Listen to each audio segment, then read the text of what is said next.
Hi friends. So ഇന്ന് നമ്മൾ discuss ചെയ്യാൻ പോകുന്ന പേപ്പർ LDCയുടെ മെയിൻ പേപ്പറാണ്. അതായത് ട്രിവാൻഡ്രം ജില്ലക്കാർക്ക് വേണ്ടി നടന്ന മെയിൻ പേപ്പറിൻ്റെ ക്വസ്റ്റ്യൻസും റിലേറ്റഡ് ആയിട്ടുള്ള ഫാക്ട്സുമാണ് ഡിസ്കസ് ചെയ്യാൻ പോകുന്നത്. സോ ഇത് നടന്നത് 2024 ജൂലൈയിലാണ് എക്സാം നടക്കുന്നത്. പിന്നെ കാറ്റഗറി 503, അതായത് LD ക്ലർക്കിൻ്റെ കോമൺ കാറ്റഗറിയാണ്. കാറ്റഗറി 503/2023 ഫൈനൽ ആൻസർ കീ വെച്ചിട്ടാണ് കേട്ടോ ഡിസ്കസ് ചെയ്യുന്നത്. ഫൈനൽ ആൻസർ കീ വെച്ചിട്ടാണ് ഡിസ്കസ് ചെയ്യുന്നത്. അപ്പോൾ ഇതിൽ ആദ്യം ഇത് ക്വസ്റ്റ്യൻ പേപ്പർ നിങ്ങൾക്ക് ആവശ്യമുണ്ടെങ്കിൽ ടെലഗ്രാം ചാനലുണ്ട്. ചാനൽ എന്ത് ചെയ്താൽ മതി, ജസ്റ്റ് ഒന്ന് സെർച്ച് ചെയ്താൽ മതി. LD ക്ലർക്ക് എന്ന് സെർച്ച് ചെയ്താൽ മുന്നത്തെ എല്ലാ ക്വസ്റ്റ്യൻ പേപ്പേഴ്സും നിങ്ങൾക്ക് അവിടെ കിട്ടും. അപ്പോൾ ഫസ്റ്റ് തന്നെ ഇതിൽ പറയേണ്ട ഒരു കാര്യം എന്ന് വെച്ചാൽ എത്രത്തോളം പ്രീവിയസ് ഇയർ ക്വസ്റ്റ്യൻസ് ഇതിൽ ചോദിച്ചിട്ടുണ്ടെന്നല്ലോ കേട്ടോ. ഇത് പാർട്ട് 1 ആണ്. അപ്പോൾ ഇതിലൊരു 10 ക്വസ്റ്റ്യൻസ്, 1 മുതൽ 10 വരെയുള്ള ക്വസ്റ്റ്യൻസ് നമ്മൾ ഡിസ്കസ് ചെയ്യും. അപ്പോൾ ഇതിൽ ക്വസ്റ്റ്യൻ ഡിസ്കസ് ചെയ്യുന്നതിന് മുമ്പായിട്ട് എത്രത്തോളം പ്രീവിയസ് ഇയർ ക്വസ്റ്റ്യൻസ് ചെയ്തിട്ടുണ്ടെന്നുള്ള ജസ്റ്റ് ഞാനൊന്ന് നിങ്ങൾക്കത് ജസ്റ്റ് ഒന്ന് പറഞ്ഞുതരാം. ഇപ്പോൾ ഒന്നാമത്തെ ക്വസ്റ്റ്യൻ നോക്കിയേ. ഒന്നാമത്തെ ക്വസ്റ്റ്യനിലെ എല്ലാ ഫാക്റ്റും പ്രീവിയസ് ക്വസ്റ്റ്യൻ ആണ്. അതായത് വൈക്കം, ചാനാർ, ലേള, ക്ഷേത്രപ്രവേശന വിളംബരം, മലബാർ കലാപമൊക്കെ പ്രീവിയസ് ആയിട്ട് ചോദിച്ച ക്വസ്റ്റ്യൻ ആണ്. ഇനി രണ്ടാമത്തെ ക്വസ്റ്റ്യനിൽ ഇത് സ്റ്റേറ്റ്മെൻറ്റ് മുമ്പ് ചോദിച്ചിട്ടുണ്ട്. ഇത് മാത്രം, അതായത് ആ മൂന്നാമത്തെ സ്റ്റേറ്റ്മെൻറ്റ് മാത്രമാണ് മുമ്പ് ചോദിക്കാത്തൊരു സ്റ്റേറ്റ്മെൻറ്റ് ഇതിൽ രണ്ടാമത്തെ ക്വസ്റ്റ്യനിൽ വന്നിട്ടുള്ളൂ. റെഡി. മൂന്നാമത്തെ ക്വസ്റ്റ്യനും ചോദിച്ചാണ്, പ്രീവിയസ് ആണ്. നാറ്റോയിൽ ഒരു കറണ്ടായിട്ടുള്ള ഒരു കാര്യം കൂടി വന്നിട്ടുണ്ട് ആ നാലാമത്തെ സ്റ്റേറ്റ്മെൻറ്റിൽ. ഇനി നാലാമത്തെ ക്വസ്റ്റ്യൻ നോക്കുവാണെങ്കിൽ ഇതിലും ഏകദേശം 1-2 ലോങ് മാർച്ചൊക്കെ സ്ഥിര ക്വസ്റ്റ്യൻ ആണ്. ലോങ് മാർച്ചൊക്കെ സ്ഥിരമായിട്ട് നമുക്ക് പ്രീവിയസിൽ കാണാൻ പറ്റുന്ന ക്വസ്റ്റ്യൻ ആണ്. പിന്നെ ഖാൻ അബ്ദുൽ ഗാഫറുമായിട്ട് ബന്ധപ്പെട്ട കാര്യങ്ങൾ ഇതും പ്രീവിയസ് ആയിട്ട് ചോദിച്ചാൽ ഗുദായ് ഖിദ്മത്കാരൊക്കെ പ്രീവിയസ് ക്വസ്റ്റ്യൻ ആണ് ചോദിച്ചിട്ടുണ്ട്. പിന്നെ സംസ്ഥാന പുനഃസംഘടന അംഗീകരിച്ച ഒത്തിരി പ്രാവശ്യം റിപ്പീറ്റ് ആയിട്ടുള്ള ചോദിച്ച ക്വസ്റ്റ്യൻ ആണ് ഇത് സ്റ്റേറ്റ് റീഓർഗനൈസേഷൻ ആക്ടുമായിട്ട് ബന്ധപ്പെട്ട 1953. അപ്പോൾ ഇത് പ്രീവിയസ് ക്വസ്റ്റ്യൻ ആണ്. പിന്നെ ഏഴാമത്തെ ക്വസ്റ്റ്യനിൽ സ്ട്രാറ്റോസ്ഫിയർ പ്രീവിയസ്, ഇത് പ്രീവിയസ്, 4 സ്റ്റേറ്റ്മെൻറ്റ് പ്രീവിയസ് ക്വസ്റ്റ്യൻ ആണ്. ഓക്കെ. ഇനി 8 ഒരു പ്രീവിയസ് എന്ന് അത്ര പറയാൻ പറ്റില്ല, കാരണം ചോദിച്ചിട്ടുണ്ടോ എന്നുള്ള എനിക്ക് അത്ര ഉറപ്പില്ല കേട്ടോ. സമുദ്രജല പ്രവാഹം ഞാൻ മുന്നേ കണ്ടിട്ടില്ല അത്രയൊന്നും. അപ്പോൾ ഒരു ക്വസ്റ്റ്യൻ ഇവിടെ പ്രീവിയസ് അല്ലാത്തൊന്നും വന്നിട്ടുണ്ട്. പിന്നെ 9ാമത്തെ ക്വസ്റ്റ്യൻ നോക്കി നിങ്ങൾ. 9ാമത്തേതിലും പ്രീവിയസ്, ഒക്കെ പ്രീവിയസ് ആണ്. ഇതൊക്കെ ആ 4 സ്റ്റേറ്റ്മെൻറ്റ് മുന്നേ ചോദിച്ചതാണ്.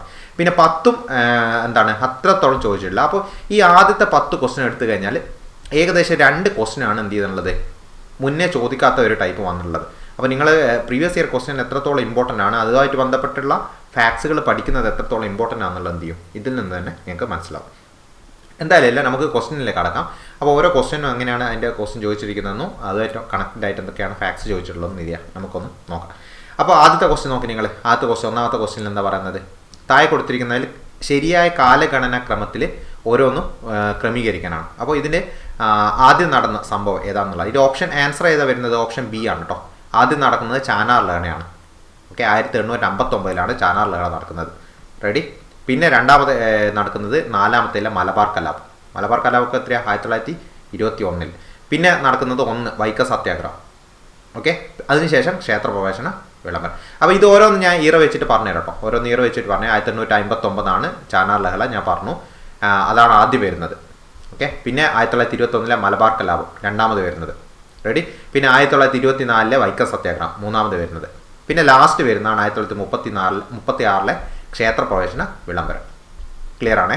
അപ്പോൾ ഇതൊക്കെ സ്ഥിരമായിട്ട് കേരള ഹിസ്റ്ററിയിൽ നിന്ന് ചോദിക്കുന്ന ക്വസ്റ്റ്യൻ ആണ്. ഇതുമായിട്ട് ബന്ധപ്പെട്ട് കണക്റ്റഡ് ആയിട്ട് ചോദിക്കുന്ന കാര്യങ്ങളൊക്കെ ഒന്ന് പറഞ്ഞുതരാം. ആദ്യം നമുക്ക് ഫസ്റ്റ് നടന്ന കാര്യം തന്നെ എടുക്കുക. ഏതാ, ചാനാർ ലഹള. ചാനാർ ലഹളയാണ് ആദ്യം നടക്കുന്നത്. അപ്പോൾ ചാനാർ ലഹള എന്നറിയപ്പെടുന്നത് 2 പേര് കൂടി ഉണ്ട് അതിന്. മേൽമുണ്ട് സമരം എന്നും അറിയപ്പെടും. അതേപോലെ മേൽമുണ്ട് സമരം പഠിച്ചാൽ മതി കേട്ടോ. അത് തോൾശീലെ സമരം ഒന്നും ചോദിക്കാറില്ല. മേൽമുണ്ട് സമരം എന്നറിയപ്പെടുന്നത് ഈ ചാനാർ ലഹള തന്നെയാണ്. എന്തായിരുന്നു ഈ ലഹള എന്ന് വെച്ചാൽ എന്താ, ചാനാർ വിഭാഗത്തിൽപ്പെട്ട സമുദായത്തിൽപ്പെട്ട സ്ത്രീകൾക്ക് മാറ് മറക്കാനുള്ള അവകാശത്തിന് വേണ്ടി നടന്നതാണ് ഇത് ഈ ചാനാർ ലഹള 1859. പിന്നെ ഇതിൽ പ്രീവിയസ് ആയിട്ട് ഇങ്ങനെ കാര്യം വരുന്നതാണ്. ചാനാർ ലഹളക്ക് മേൽമുണ്ട് സമരം എന്നൊരു പേരുണ്ട്. അപ്പോൾ 1822 ഒരു മേൽമുണ്ട് സമരം നടത്തുന്നുണ്ട്. അതിന് നേതൃത്വം നൽകിയത് വൈകുണ്ഠ സ്വാമികളാണ് കേട്ടോ.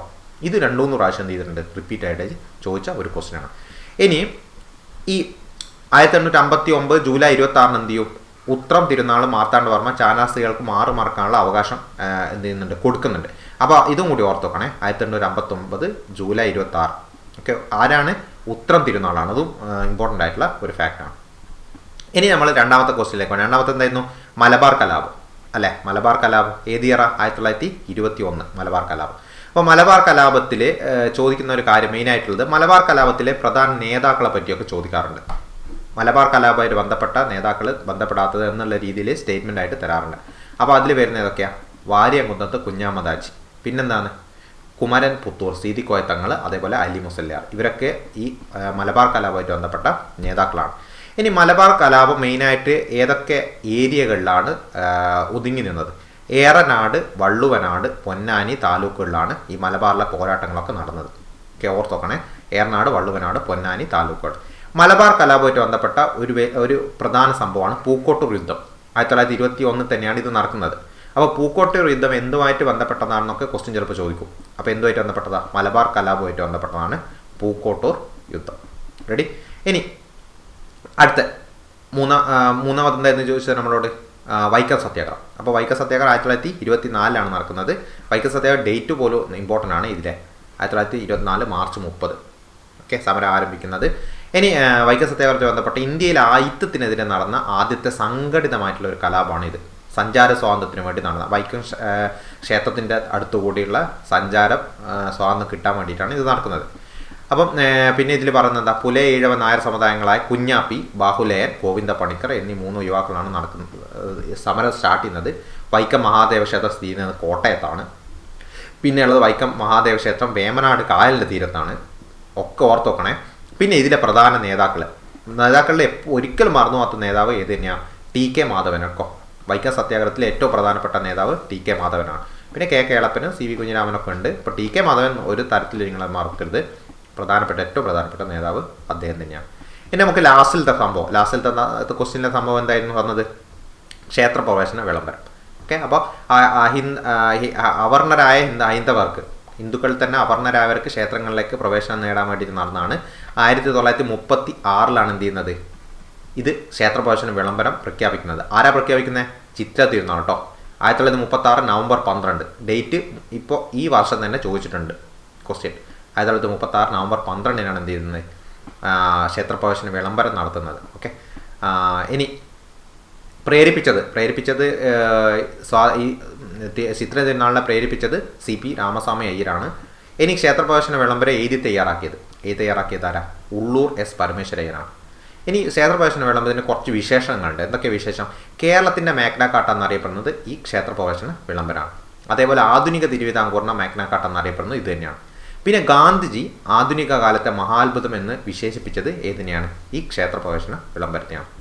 ഓക്കെ, അപ്പോൾ ഇത്രയും കാര്യങ്ങൾ നിർബന്ധമായിട്ട് പഠിച്ചു നോക്കണം. ചോദിക്കുന്നതാണ്. പ്രീവിയസ് ആയിട്ട് ഒത്തിരി പ്രാവശ്യം റിപ്പീറ്റഡ് ആയിട്ട് ചോദിച്ച ക്വസ്റ്റ്യൻസ് ആണ്. ഇനി നമുക്ക് രണ്ടാമത്തെ ക്വസ്റ്റ്യനിലേക്ക് പോകാം. രണ്ടാമത്തെ ക്വസ്റ്റ്യൻ എന്താ? താഴെ കൊടുത്തിരിക്കുന്ന പ്രസ്താവനകൾ പരിശോധിച്ച് ശരിയായവ കണ്ടെത്താനാണ് നമ്മളോട് ക്വസ്റ്റ്യൻ ചോദിച്ചിട്ടുള്ളത്. അപ്പോൾ ഏതൊക്കെ ഇതിൽ ശരി നടന്നത് ഓരോന്നായിട്ട് നോക്കാം നമുക്ക്. പ്രവർത്തിക്കുക അല്ലെങ്കിൽ മരിക്കുക എന്നത് ക്വിറ്റ് ഇന്ത്യ സമരത്തിലെ മുദ്രാവാക്യമാണ്. ശരിയായിട്ടുള്ള സ്റ്റേറ്റ്മെൻറ്റാണ്. ജാലിയൻ വാലാബാഗ് ദുരന്തം നടന്ന 1921 ഏപ്രിൽ 13 ഇത് തെറ്റാണ് കേട്ടോ. 1919 ജാലിയൻ വാലാബാഗ് നടക്കുന്നത്. നിങ്ങൾ പഠിച്ചിരിക്കേണ്ട ഒരു കാര്യമാണത്. നമുക്കറിയാവുന്ന ഒരു ഫാക്റ്റാണ്. ഇനി മൂന്നാമത്തെ സ്റ്റേറ്റ്മെൻറ്റ് 1948 ജനുവരി 20 ഗാന്ധിജിയുടെ നേരെ ഒരു വധശ്രമം നടന്നു. ഇത് ശരിയായിട്ടുള്ള സ്റ്റേറ്റ്മെൻ്റ് ആണ് കേട്ടോ. ഇത് ശരിയായിട്ടുള്ള സ്റ്റേറ്റ്മെൻ്റ് ആണ്. ഓർത്തോക്കണേ. ഇത് അത്രയൊന്നും മുമ്പ് ചോദിച്ചിട്ടില്ല. ഞാൻ പറഞ്ഞല്ലോ, ഗാന്ധിജിയുടെ നേരെ വധശ്രമം നടന്ന ഇയറും ഡേറ്റൊന്നും അങ്ങനെ മുമ്പ് ചോദിച്ച് കണ്ടിട്ടില്ല. അപ്പോൾ അതൊന്ന് എന്ത് ചെയ്യണം? ഒന്ന് നോട്ട് ചെയ്ത് നോക്കണം. പിന്നെ നാലാമത്തെ ക്വസ്റ്റ്യൻ നോക്കി. രണ്ടാം വട്ടമേശ സമ്മേളനം 1931 സെപ്റ്റംബറിൽ ലണ്ടനിൽ വെച്ച് നടന്നു. ശരിയായിട്ടുള്ള സ്റ്റേറ്റ്മെൻ്റ് ആണ്. അപ്പോൾ ഇതിലുള്ള തെറ്റായിട്ടുള്ള സ്റ്റേറ്റ്മെൻറ്റ് ചെയ്താൽ ജാലിയൻ വാലാബാഗ്. അതിനെപ്പറ്റി ഞാനൊന്ന് കുറച്ച് കാര്യങ്ങളൊന്ന് പറയാം. ഈ വട്ടമേശ സമ്മേളനങ്ങൾ നിങ്ങൾ പഠിച്ചു നോക്കണേ. വട്ടമേശ സമ്മേളനങ്ങൾ തുടങ്ങുന്നത് ഒരു വട്ടത്തിലാണെന്ന് ഓർത്ത് വെച്ചാൽ മതി. 1930 ഒന്നാമത്തത് നടക്കുന്നത്.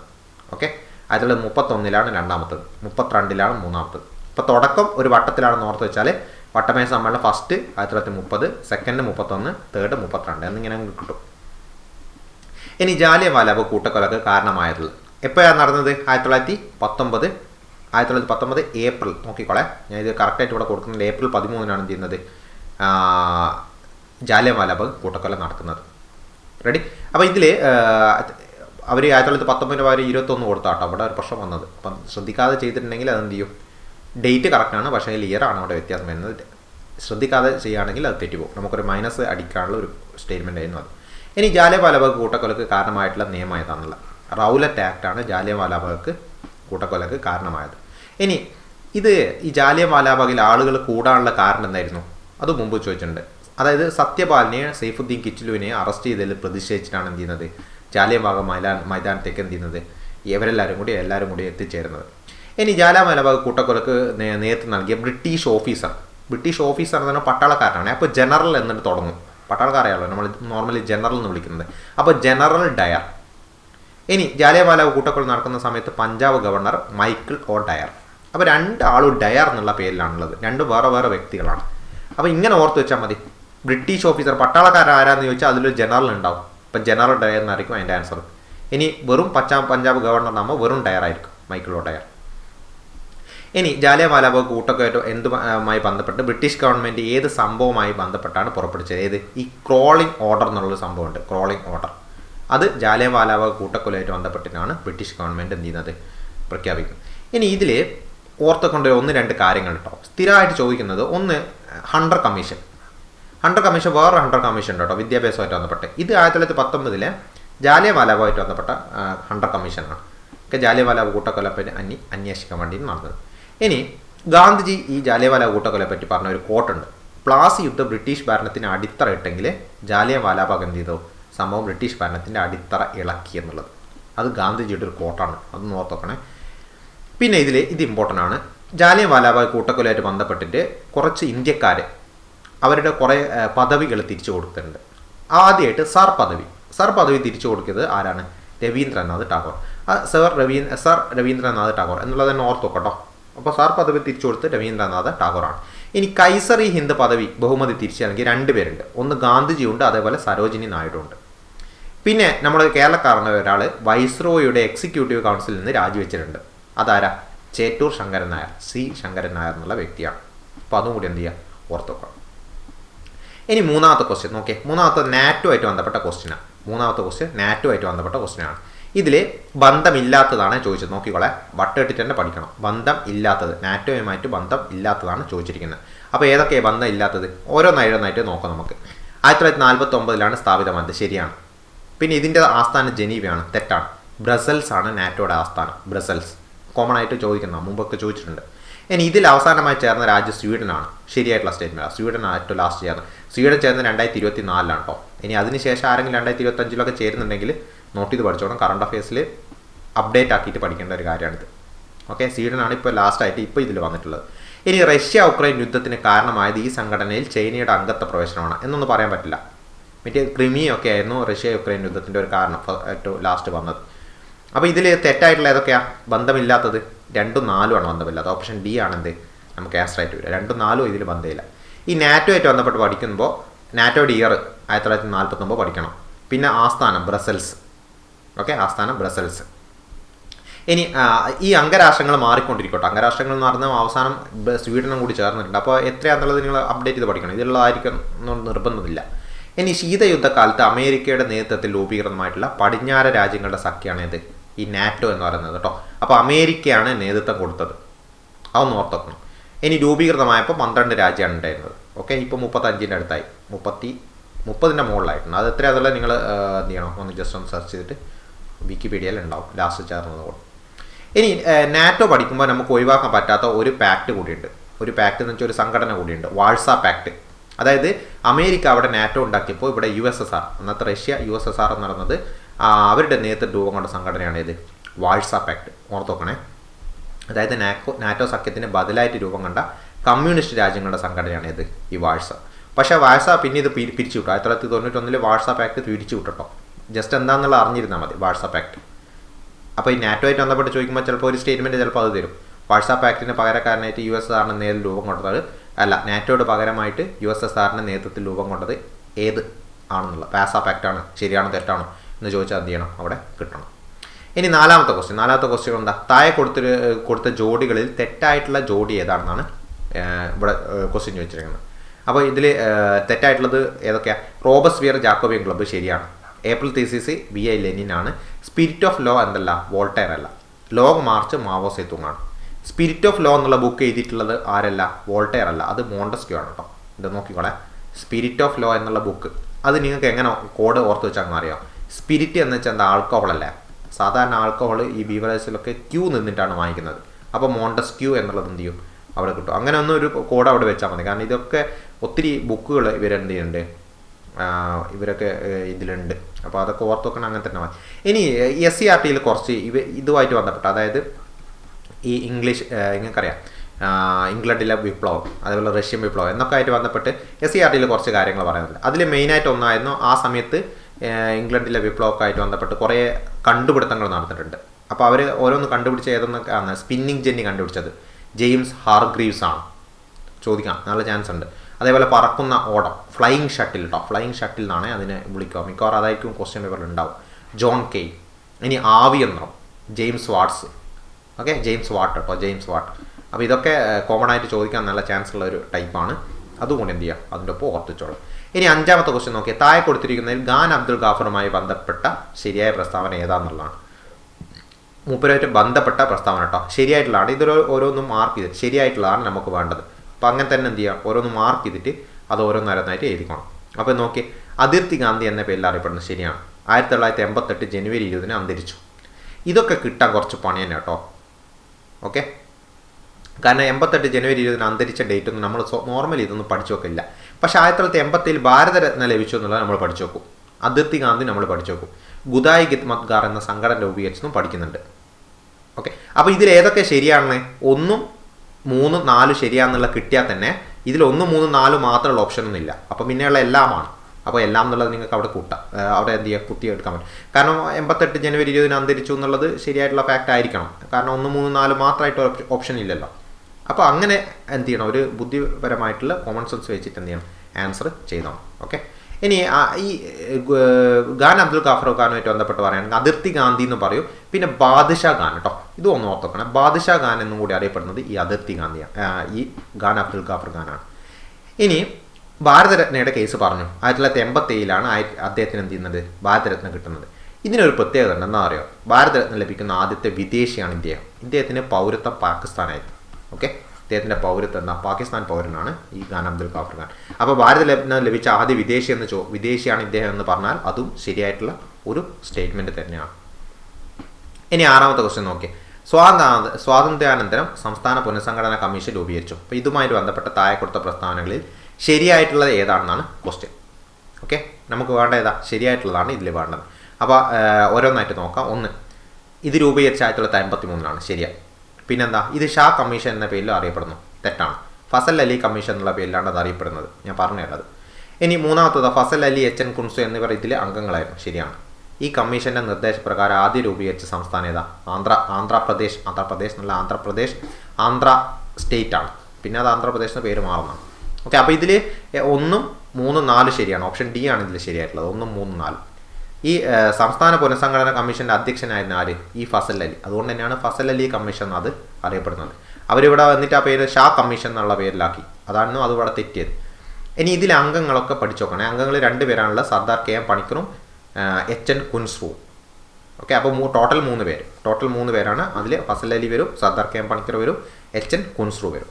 ഇനി സ്റ്റേറ്റ് റീ ഓർഗനൈസേഷൻ കമ്മീഷൻ, അതായത് 1953 നിലവിൽ വരുന്നത്. ഇനി നിയമം അവർ ഇതൊക്കെ കൊണ്ടുവന്ന് പ്രൊപ്പോസലൊക്കെ കൊണ്ടുവന്ന് അത് നിയമമാകുന്നത് 1956. അപ്പോൾ നിയമമാകുന്ന ആ ഒരു വർഷം എന്ത് ചെയ്തു, ഭാഷാടിസ്ഥാനത്തിൽ സംസ്ഥാനങ്ങളുടെ പുനഃസംഘടന നടന്നു 1956. റെഡി. അപ്പോൾ 56 പക്ഷേ 53 തന്നെ എന്ത് വന്നു, ആന്ധ്ര സ്റ്റേറ്റ് വന്നു കേട്ടോ. 53 ആന്ധ്ര സ്റ്റേറ്റ് വന്നു. പക്ഷേ 56 നവംബർ 1 എന്ത് ചെയ്തു, 14 സംസ്ഥാനങ്ങളും 6 കേന്ദ്രഭരണ പ്രദേശങ്ങളും ഈ നിയമത്തിൻ്റെ അടിസ്ഥാനത്തിൽ രൂപം കൊണ്ടു. റെഡി, അതും കൂടി ഓർത്തോക്കണേ. 14, 6 ഇമ്പോർട്ടൻ്റ് ആണ് ആ നമ്പേഴ്സ്. ഇനി ഏഴാമത്തത് നോക്കിയാൽ താഴെ പറയുന്നതിൽ തെറ്റായിട്ടുള്ള പ്രസ്താവനകൾ ഏതെല്ലാം എന്നാണ് ക്വസ്റ്റ്യൻ ചോദിക്കുന്നത്. തെറ്റാണ് നമുക്ക് വേണ്ടത് കേട്ടോ. തെറ്റ്. അന്തരീക്ഷത്തിൽ ഏറ്റവും താഴത്തെ പാളി സ്ട്രാറ്റോസ്ഫിയർ എന്നറിയപ്പെടുന്നു, തെറ്റാണ്. ഏതാ, ട്രോപ്പോസ്ഫിയർ ആണ് അന്തരീക്ഷത്തിൽ ഏറ്റവും താഴത്തെ പാളി. ഇനി നൈട്രസ് ഓക്സൈഡ് ഒരു ഹരിതഗൃഹവാതകമാണ്, ശരിയായിട്ടുള്ള സ്റ്റേറ്റ്മെൻറ്റാണ്. ഗ്രാനൈറ്റ് ഒരു തരം അവസാദ ശിലയാണ്, തെറ്റാണ് കേട്ടോ. ഗ്രാനൈറ്റ് അവസാദ ശിലയല്ല, ഞാൻ ഗ്രാനൈറ്റിനെ പറ്റി പറഞ്ഞുതരാം. ഇനി അളകനന്ദ, ഭഗീരഥി എന്നീ നദികൾ ദേവപ്രയാഗിൽ വെച്ച് കൂടിച്ചേരുന്നു, അതും ശരിയായിട്ടുള്ള സ്റ്റേറ്റ്മെൻറ്റാണ്. അത് ഞാൻ ABCD എന്നുള്ളത് കോഡ് ഓർത്ത് വെക്കാൻ പറഞ്ഞിട്ടുണ്ട്. അളകനന്ദ, ഭഗീരഥി ഡിയിൽ വെച്ചിട്ട് ദേവപ്രയാഗിൽ വെച്ചിട്ട് കൂടിച്ചേരുന്നു. ആ കോഡ് ഓർമ്മ ഉണ്ടെങ്കിൽ നിങ്ങൾക്ക് അത് കിട്ടും. അപ്പോൾ ഇതിൽ തെറ്റായുള്ള പ്രസ്താവന ഏതൊക്കെയാണ്, 1, 3 ആണ്. Option B. ഓക്കെ, 7 ആൻസർ ഏതാ, ഓപ്ഷൻ ബി, 1, 3. അപ്പോൾ ഇനി ഇതിൽ ഞാൻ പറയാനുള്ളത് ഊഷ്മാവിൻ്റെ അടിസ്ഥാനത്തിൽ അന്തരീക്ഷത്തിലെ 5 പാളിയായിട്ട് തിരിച്ചിട്ടുണ്ട്. അപ്പോൾ ഏറ്റവും താഴത്ത് ട്രോപ്പോസ്ഫിയർ ആണ്. ഇത് ആ ഓർഡർ എന്ത് ചെയ്യണം, പഠിക്കണം.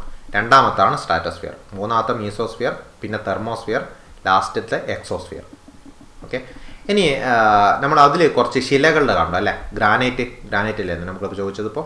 ഗ്രാനൈറ്റ് ഒരു തരം അവസാദ ശിലയാണെന്നുള്ളത് അത് തെറ്റായിട്ടുള്ള സ്റ്റേറ്റ്മെൻ്റ് ആണ്. ഗ്രാനൈറ്റ് ശരിക്കും എന്താണ്? ഗ്രാനൈറ്റ് എന്ന് പറയുന്നത് ഒരു ആഗ്നേയ ശിലയാണ് ഗ്രാനൈറ്റ്. അപ്പോൾ നമുക്ക് 3 ടൈപ്പ് ശിലകളാണ് പഠിക്കാനുള്ളത്: ആഗ്നേയശില, അവസാദ ശില, അതേപോലെ കായാന്തരിത ശില. അതിൽ സ്ഥിരം ചോദിക്കുന്നത് ആഗ്നേയ ശിലകളിൽ നിങ്ങൾ ബസാൾട്ട് ഓർത്തോക്കണം, ഗ്രാനൈറ്റ് ഓർത്തോക്കണം. അത് രണ്ടും ആഗ്നേയ ശിലകളാണ്. ഇനി അവസാദ ശിലകളിൽ ഓർത്തോക്കേണ്ടത്, മെയിനായിട്ട് ഓർത്തോക്കേണ്ടത് ജിപ്സം, ഓക്കെ, കൽക്കരി, ചുണ്ണാമ്പ് കല്ല്, കളിമണ്ണ്, ഇത് അവസാദ ശിലകളാണ്. ഇനി കായാന്തരിത ശിലകളിൽ സ്ഥിരം ചോദിക്കുന്ന ഒന്ന് മാർബിൾ, ഓക്കെ, മാർബിൾ ഓർത്തോക്കണം, ഷിസ്റ്റ്, അതേപോലെ സ്ലേറ്റ്. അപ്പോൾ അത് 3 ഓരോന്ന് ഏതാണെന്നുള്ളത് വൃത്തിക്ക് എന്ത് ചെയ്യണം, പഠിച്ചോക്കണം. ഇനി 8ാമത്തെ ക്വസ്റ്റ്യൻ നോക്കാം നമുക്ക്. താഴെ പറയുന്നതിൽ ഇന്ത്യൻ മഹാസമുദ്രത്തിലെ സമുദ്രജല പ്രവാഹം ഏതെന്ന് ചോദിക്കുന്നത്. ഇന്ത്യൻ മഹാസമുദ്രത്തിലുള്ള സമുദ്രജല പ്രവാഹം, ഇന്ത്യൻ മഹാസമുദ്രത്തിൽ ഏതാ വരുന്നത്? അഗുൽ ഹാസ് പ്രവാഹമാണ് കേട്ടോ, അഗുൽ. അത് നമുക്ക് നോർമൽ ഇന്ത്യക്കാരാണ് അതുൽ എന്നുള്ള പേര് വരുന്നത്, അതൊന്ന് ഓർത്ത് വെച്ചാൽ മതി. അഗുൽ ഹാസ് പ്രവാഹം എന്നുള്ളത് കിട്ടും.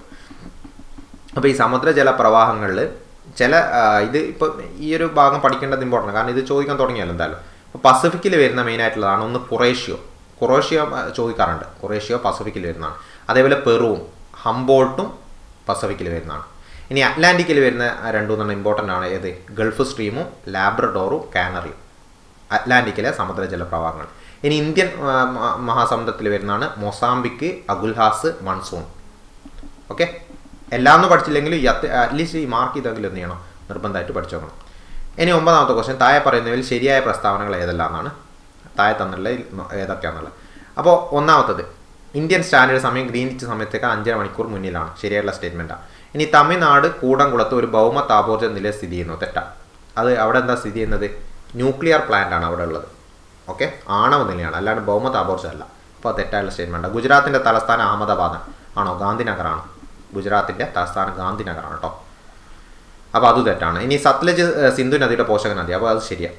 അപ്പോൾ ശരിയായുള്ള സ്റ്റേറ്റ്മെൻറ്റ് ഏത് മാത്രമേ ഉള്ളൂ? 1ഉം 4 മാത്രമേ ഉള്ളൂ. 1ഉം 4 ഏതാ? Option C. 9 ഏതാ ആൻസർ വരിക? 9 സി ആണ്. ഇനി കുറച്ച് കൂടംകുളം പദ്ധതി ഞാൻ ജസ്റ്റ് ഒന്ന് പറയട്ടോ. കൂടംകുളം പദ്ധതി എന്താ? അതായത് തെറ്റ് അവിടെ പറഞ്ഞത്. ഇന്ത്യയിൽ ഇന്ന് സ്ഥിതി ചെയ്യുന്ന ആണവോർജ്ജോൽപാദനത്തിൽ ഏറ്റവും വലിയ ആണവ നിലയാണ് ഇത് കൂടംകുളം. എവിടെയാണ് വരുന്നത്? തിരുനെൽവേലി, തമിഴ്നാട്ടിലെ തിരുനെൽവേലിയിലാണ് വരുന്നത്. ഇനി ഇതുമായിട്ട് പദ്ധതി സഹകരിക്കുന്ന രാജ്യം ചോദിക്കാറുണ്ട്, റഷ്യ. ഓക്കെ, അതൊന്ന് ഓർത്തോക്കാം. അപ്പോൾ കൂടംകുളം പദ്ധതിയിൽ ഒപ്പുവെച്ച വ്യക്തികളായിരുന്നു അന്നത്തെ പ്രധാനമന്ത്രി രാജീവ് ഗാന്ധിയും Mikhail Gorbachev, Russian president Mikhail ഗോർബച്ചേവുമാണ്. അതും ഒന്ന് ഓർത്ത് വെച്ചു. ഇനി ഗുജറാത്തിൻ്റെ കേസ് പറയുകയാണെങ്കിൽ എന്താ? ഗുജറാത്തിലെ 1-2 കുറേ കാര്യങ്ങൾ പഠിക്കാണ്ടേ. ഏറ്റവും ഇമ്പോർട്ടൻറ്റ് തലസ്ഥാനം പഠിക്കണം, ഗാന്ധിനഗർ. രൂപീകൃതമായത് 1960 ഗുജറാത്ത് സംസ്ഥാനം രൂപീകരിക്കുന്നത്. ഇനി ഗുജറാത്തിൻ്റെ ഹൈക്കോടതി സ്ഥിതി ചെയ്യുന്നതാണ് അഹമ്മദാബാദ് ഹൈക്കോടതിയൊക്കെ നമുക്ക് പഠിക്കാനുണ്ട്, ചെറിയ കുറച്ച് ഫാക്ട്സ് ആയിട്ട് പഠിക്കാനുള്ളതാണ്. ഇനി 10ാമത്തെ ക്വസ്റ്റ്യൻ, ഉഷ്ണമേഖലാ ചുഴലിക്കാറ്റുകൾ അറ്റ്ലാന്റിക് മേഖലയിൽ എന്ത് പേരിൽ അറിയപ്പെടുന്നു എന്നുള്ളതാണ്. ഉഷ്ണമേഖലാ ചുഴലിക്കാറ്റ് ഹരിക്കേൻ എന്നുള്ള പേരിലാണ് അറിയപ്പെടുന്നത് കേട്ടോ. 10 എന്താ ആൻസർ? ഓപ്ഷൻ ഡി ആണ്, ഹരിക്കേൻ. അത് ഇവിടെ നിങ്ങൾക്ക് കാണാൻ പറ്റും, ഇത് നിങ്ങൾ പഠിച്ചു നോക്കണം ഈ സാധനങ്ങൾ. ഹരിക്കേന് കരീബിയൻ കടലിൽ, മെക്സിക്കോ ഉൾക്കടലിലൊക്കെ വീശുന്നതാണ് ചക്രവാതം, അല്ലെങ്കിൽ എന്താണ്, ചുഴലിക്കാറ്റാണ്, ഉഷ്ണമേഖലാ ചുഴലിക്കാറ്റാണ് ഹരിക്കേൻ. ഓക്കെ, ഇതിൽ മെയിനായിട്ട് ചോദിക്കുന്ന ഒന്ന് സൈക്ലോൺ. നമ്മളെ സ്ഥിരം കേട്ട് പരിചയമുള്ളതാണ് സൈക്ലോൺ എവിടെ വരുന്നത്? ബംഗാൾ ഉൾക്കടലിൽ. അതുകൊണ്ടാണ് സൈക്ലോൺ നമുക്ക് പേപ്പറിലൊക്കെ സ്ഥിരമായിട്ട് നമുക്ക് പരിചയമായി വരുന്നത്. ടൊർണാഡോ എവിടെയാണുള്ളത്? അമേരിക്ക. വില്ലി വില്ലീസ്, ഇതൊക്കെ ഓപ്ഷനിലുണ്ട് കേട്ടോ. വില്ലി വില്ലീസ് ഒക്കെ ഓപ്ഷനിലുണ്ട് കണ്ടാൽ നമുക്ക് ഓപ്ഷൻ ബിയിൽ വില്ലി വില്ലീസ് ഉണ്ട്. വില്ലി വില്ലീസ് എവിടെയാണ്? ഓസ്ട്രേലിയയിൽ. ഇനി തൈഫൂൺ എന്ന് വെച്ചാൽ ജപ്പാൻ. പിന്നെ ടൈഫൂൺ ചൈന കടലിലാണ്. ടൈഫൂൺ ചക്രവാതം ചൈന കടലിൽ. അപ്പോൾ ഇത് ഏത് ഏരിയ എന്നുള്ളത് നിങ്ങളൊന്ന് ഓർത്ത് നോക്കണേ, ഏത് ഏരിയയിലാണ് ഇത് ഓരോന്ന് വീശുന്നതെന്നുള്ള ഓരോ ചക്രവാതം. ഓക്കെ, ഇത്രയാണ് 10 ക്വസ്റ്റ്യൻസ് ഉള്ളത്. നമുക്ക് എന്ത് ചെയ്യാം, അടുത്തൊരു പാട്ട് മറ്റൊരു വീഡിയോയിൽ ചെയ്യാം. Okay, by.